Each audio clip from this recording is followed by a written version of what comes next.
La administración del presidente Biden ha dicho que todavía hay tiempo de corregir al ser consultada sobre si volverá a imponer sanciones internacionales al petróleo y al gas de Venezuela el próximo 18 de abril. El subsecretario Brian Nichols entregó declaraciones en Madrid en medio de las medidas del régimen de Maduro para impedir que los principales candidatos de la oposición participen en las elecciones del 28 de julio. Informe desde España con nuestro corresponsal Andrés Gil. Andrés. Hola, muy buenas noches. El principal aspecto del pronunciamiento del subsecretario de Estado para el hemisferio occidental, Brian Nichols, es que todavía hay tiempo de corregir, que todavía la administración de Joe Biden está esperando cuáles acciones, cuáles determinaciones termina de tomar el régimen de Nicolás Maduro para decidir si reimpone o no, si endurece o no nuevamente las sanciones que habían sido aliviadas durante los últimos meses, pero que no habrá anuncio antes del 18 de abril, fecha límite para el vencimiento del actual alivio. El subsecretario de Estado para el hemisferio occidental habló aquí en la Casa de América, en Madrid, durante la exposición de las políticas de su gobierno frente a América Latina, España y Europa. Vamos a ir evaluando la fecha que hemos señalado del vencimiento de la licencia general 44. Es el 18 de abril. Eso no ha cambiado y no voy a anunciar un cambio antes del 18 de abril. Yo creo que vamos a ir evaluando la situación en su conjunto. No voy a expresar sobre las condiciones de hoy, pero yo diría que la dirección no da mucha esperanza en este momento. Sin embargo, todavía hay tiempo de cambiar de ruta y no vamos a cerrar las posibilidades antes de ver cómo procede todo el proceso en Venezuela. En Venezuela hicimos ajustes y asumimos un riesgo calculado porque simplemente mantener el status quo no mejoraría las condiciones democráticas en Venezuela. Nuestra esperanza de un camino democrático que beneficie al pueblo venezolano condujo a los esfuerzos multinacionales que finalmente facilitaron el Acuerdo de Barbados de octubre de 2023, que estableció una hoja de ruta electoral para el régimen de Maduro y la oposición democrática.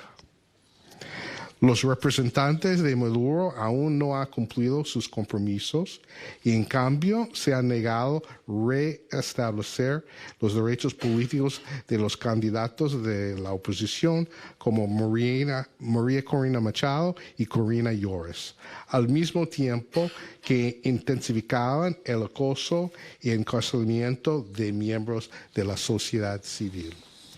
Estas acciones socavan la posibilidad de elecciones competitivas que el pueblo venezolano tan desesperadamente desea y merece. Quiero saludar en esta parte del programa a Antonio de la Cruz. Él es presidente de Inter-American Trends, es analista político, articulista y está con nosotros. Antonio, buena tarde. Muchas gracias, Idania. Siempre es un placer estar contigo y con tu audiencia. Gracias, Antonio. Igual para nosotros. A ver, ¿pocas esperanzas de elecciones libres en Venezuela? Cuando una frase así proviene del encargado de las relaciones de la administración Biden con América Latina, uno se pregunta, ¿es un acto de rendición, Antonio? Es un acto donde todos los esfuerzos que la administración Biden pensó que podía conducir a una elección libre, justa y competitiva, no han obtenido el resultado. Es frustración, es desesperanza y es grave porque es precisamente a quien el régimen de Maduro le teme. Y declaraciones como esa definitivamente refuerzan la conducta de Maduro. El subsecretario dijo que la esperanza de un camino democrático fue lo que inspiró el acuerdo de Barbados, pero que el régimen hasta ahora pues no ha cumplido. La pregunta, Antonio, es ¿qué ha hecho Estados Unidos para que cumpla? Lo que ha hecho Estados Unidos para que cumpla es entregarles todo lo que Maduro ha solicitado a cambio. Les pidió licencias, se la dieron. Les pidió vamos a tener liberación de los presos que tenían aquí en Estados Unidos. Y les pidió insistentemente al ESAP, se lo dieron, pensando que estaban actuando de buena voluntad. Pero resulta que el régimen no es de confiar, porque tienen una característica de organización criminal y por lo tanto traicionan. Y ellos no presionaron en términos de muéstrame tú primero y yo te cumplo, porque es mucho más confiable la administración Biden en términos de cumplir acuerdos que el régimen de Maduro. Fue al revés. El régimen le pidió muéstrame que realmente tú estás con la voluntad de otorgar esto y yo después cumplo, y sabemos que lo que ha hecho es correr la pelota cada vez un poquito más.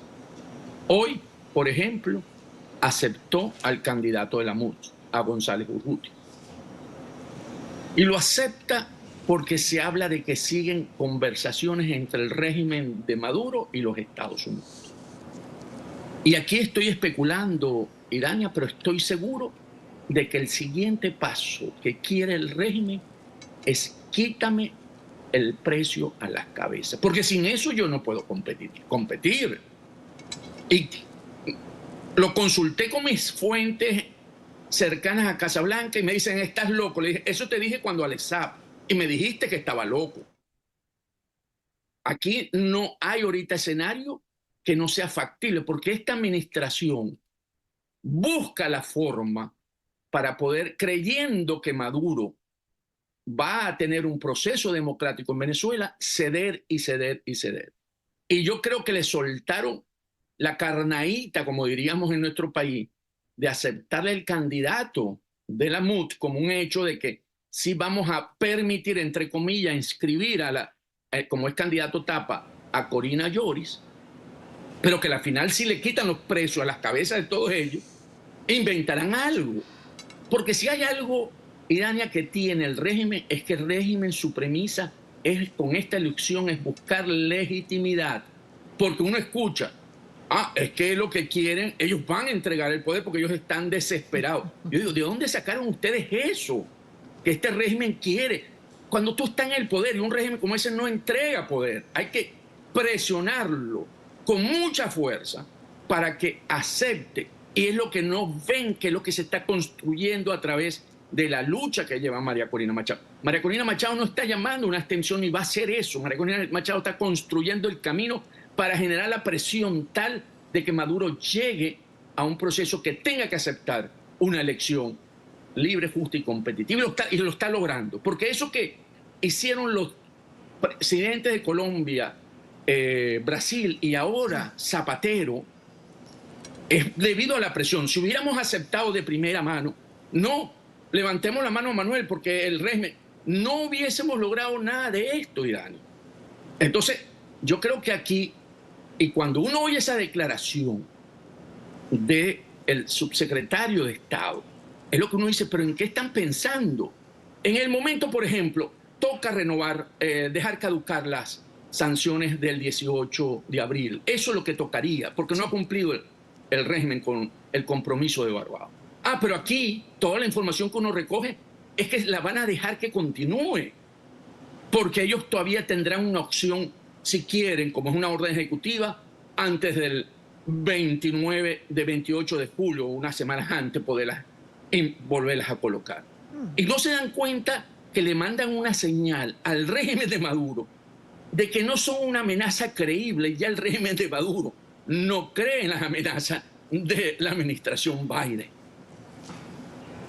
Antonio, pero ¿tú crees que lleguemos a ver el levantamiento del precio por la cabeza de Maduro y de los funcionarios del régimen señalados por la justicia de Estados Unidos. Es decir, uno piensa que en Estados Unidos hay independencia de poderes. Sería casi como poner en duda la democracia de más de 200 años que ha inspirado a otras democracias a nivel global. Y Dania, cuando yo planteé que escuché que iban a liberar a Alex Saab, todos me decían eso mismo que tú me estás diciendo. Antonio, es que no ha sido juzgado. Eso es independencia de poderes. Es imposible. Porque una vez que, si él hubiese sido condenado, cabía directamente el paro. Buscaron con los constitucionalistas de aquí cómo darle la vuelta para que eso pudiera aparecer y encontrarse como lo reflejaron.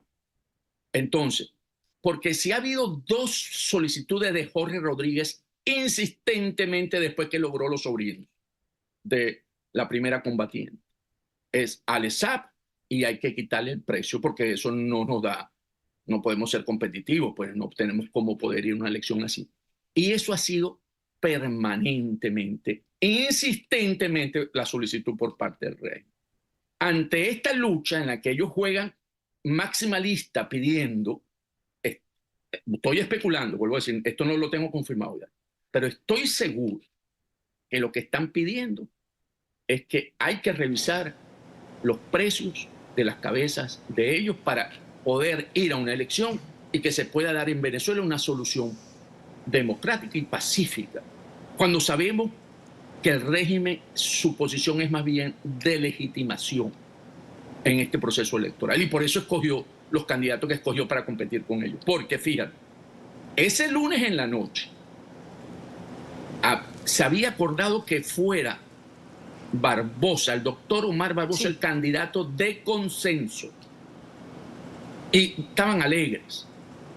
Y cuando se lo participaron a Manuel Rosales, Manuel le dijo, tú no te puedes inscribir.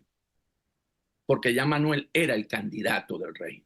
Un hombre que sabemos que puede hacer una transición también, porque es político y porque tiene las calificaciones. Y el régimen no lo aceptó. Entonces, ¿de qué estamos jugando? Me dicen, no, que el proceso electoral es perfecto, sí, pero cuando vengan a nombrar los testigos, si lo han hecho con los candidatos, van a poner testigos de ellos, porque ellos saben que tienen que manipular esta elección de alguna manera y sabemos que es a través de los testigos. Al no tener presencia la oposición, ellos pueden hacer eso. Entonces, estamos aquí lo que hay que seguir generando esa presión internacional, porque definitivamente las declaraciones de Lula y el esfuerzo de Petro y ahora de Zapatero le están haciendo daño. ¿Podrá tomar la ruta Nicaragua o Cuba o Corea del Norte? Sí, él tendrá esa opción, pero se va a aislar mucho más del continente americano. Y veremos si eso aguanta con los juicios que van a empezar en la Corte Penal Internacional, si le da para sostenerse en el poder por muchos años más. Ahora, Antonio, si yo sigo tu línea discursiva, tengo que pensar que el 18 de abril no habrá reajuste de sanciones. Si tomo en cuenta que Chevron ha seguido trabajando en la faja del Orinoco, que ha comenzado a explotar pozos que pertenecen a un programa de explotación a varios años, 10, 20, 30, debo pensar que el reajuste de sanciones no va. Totalmente, Irania. ¿Qué ocurre? Chevron en esta ciudad ha manejado el discurso, la narrativa, de que a Venezuela no podemos sacarla del mercado energético, porque impactaría los precios del barril y por lo tanto el precio del galón de gasolina en los Estados Unidos, y estamos en un año electoral. Cosa que no es cierta. Voy a poner un ejemplo. Estados Unidos aumentó su producción el año pasado, de acalladito para que no protestaran los ambientalistas, 1 millón de barriles día. Pasó de 12,43 que tenía porque optaron por la política desambientalista. Cuando venía ya Donald Trump en esos 12,4, bajó a 11,6 millones de barriles día. Hubo la invasión de Putin a Ucrania. Volvieron a aumentar y lograron alcanzar los 13.400.000 barriles en enero, la máxima producción de un país productor en el mundo en la historia. Y entonces tú dices, Venezuela, que solamente aumentó por Chevron apenas unos entre la Faja y Boscán, más o menos 70.000, 80.000 barriles día, ¿eso va a impactar en el mercado energético? No, eso no es cierto. Pero las narrativas son las que construyen realidades. Claro. Y eso lo tiene instalado aquí en la administración Chevron. Y como tú lo dijiste, Chevron tiene su programa de explotación, de producción de pozos, ¿verdad?, de trabajo, y tiene un taladro asignado a él. Sí. Y sigue en esa línea. Y las petroleras europeas, Repsol y Eni, que es la que le afecta la licencia que se vence el 18 de abril, también están siendo autorizadas para que Europa, y que sienta alivio con esos poquitos barriles que mandan para Europa por la falta de los barriles rusos. Pues no, si eso tampoco es cierto. Si la narrativa construye realidades, la narrativa es que si se reajustan las sanciones, simplemente va a aumentar el precio de la gasolina en época electoral, con una reelección para Biden que está en 3-2, pues el deseo de los venezolanos por recuperar la democracia va quedando bien abajo. Totalmente. Y lo importante de esto, Irán, es que está en manos de la producción interna en los Estados Unidos. O sea, aquí vuelven a invertir, a lograr recuperar la producción y montarse otra vez en 13 millones, porque ahorita están en 12.600.000, y montarse en 13.500.000 barriles, que aumentaron un poquito más. Podríamos tener precios como los tuvimos el año pasado, por eso no ha aumentado. Teníamos precios de 65, 70 dólares el WTI, que es el marcador aquí en Estados Unidos, o si Biden quiere jugársela todavía más con más fuerza, saca petróleo de las reservas como lo hizo para las elecciones de medio término, que para que no le afectara, sacó de las reservas estratégicas. Entonces, mecanismos hay y se puede apoyar la democracia en Venezuela porque estamos en un momento crítico en Venezuela. Si Maduro se mantiene en el poder, lo que viene en Venezuela es represión, represión, represión. Porque de otra manera él no se va a sostener. Y no le va a parar a ningún gobierno que crea, sea socialista o no, que crea en la democracia. Porque va a tomar los modelos, vuelvo a decir, Corea del Norte, de Cuba y de Nicaragua. Esa es la realidad, dura, pero es la realidad. Antonio, gracias por acompañarnos como siempre.